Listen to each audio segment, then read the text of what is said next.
How you doing, guys? This is for the Rubester. Got 3 master cylinders here. Drum, disc, disc. Okay? I'm going to show Rubester the difference between a drum brake master cylinder and a disc brake, because the one he's getting from Tom Noble should be a 4-wheel disc, and I'm going to show him what he has to do. Okay. Forget about where the dividing chamber would be to make the 2 different chambers in the reservoir. Forget about all that. A drum and a drum, if you look inside the threads in the base of it, you'll see a tiny little check valve in there. It's down below the tapered seat. Okay, that's a little residual check valve. You'll have one in the front and one in the back. Holds about 10 to 12 pounds of pressure in the brake lines. Here, the disc brakes will have nothing. You'll be able to see right in, and then you'll have a residual check valve here.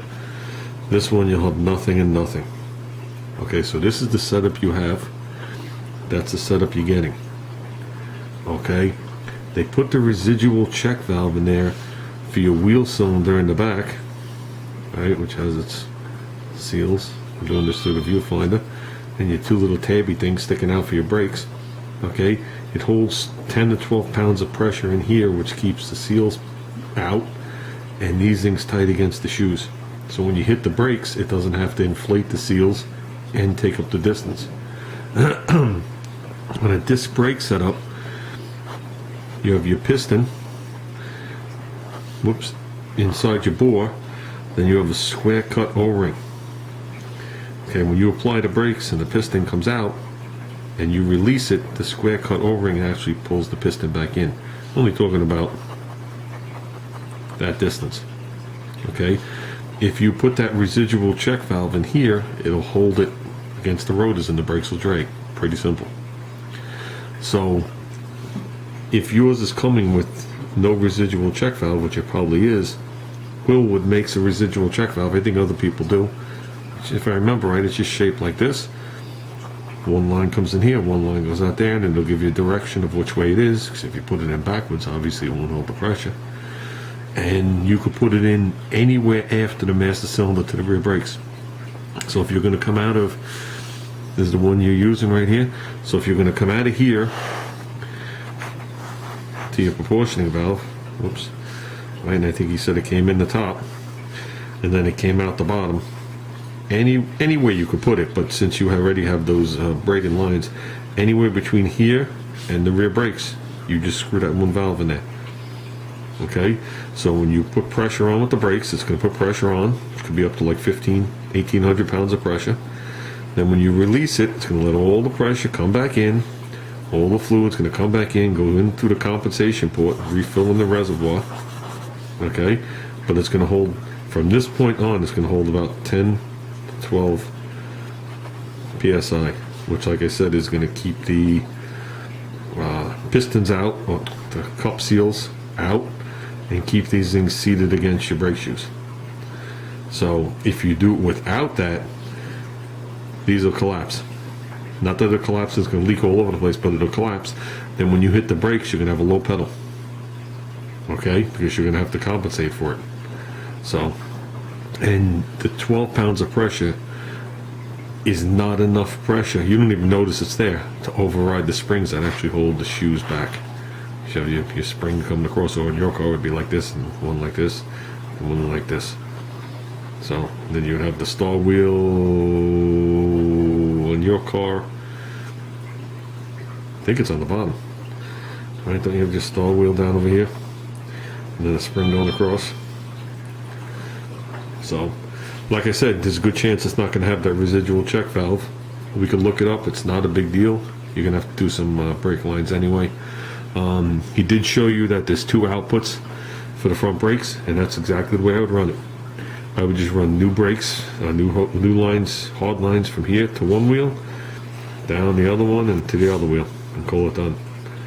I wouldn't Mickey Mouse it back to the lines that are in your car.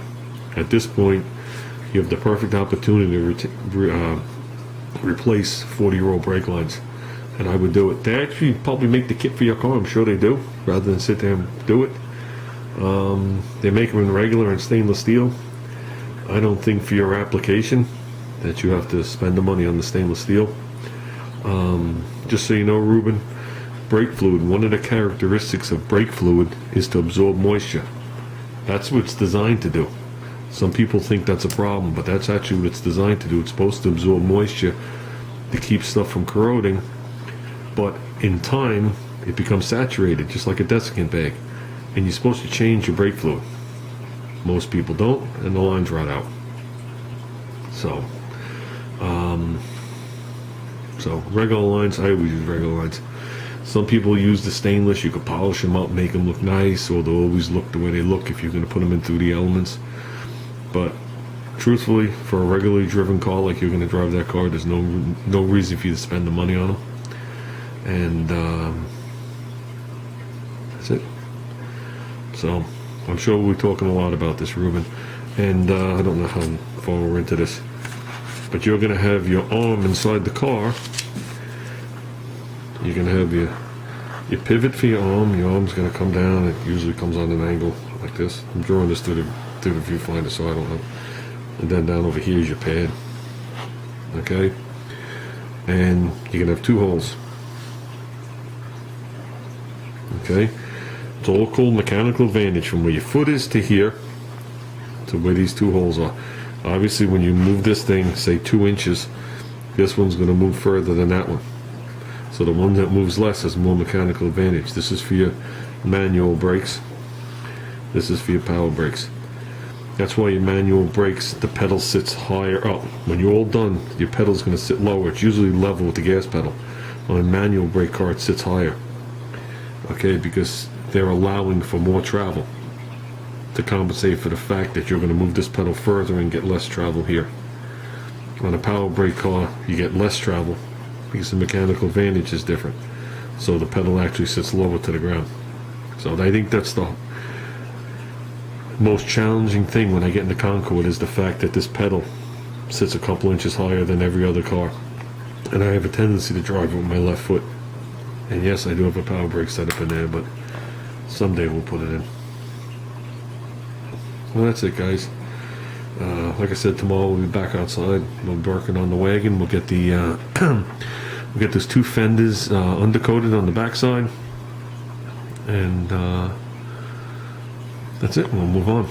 We'll move on. It's starting to look like a car. So I can't wait to finally do mechanical work.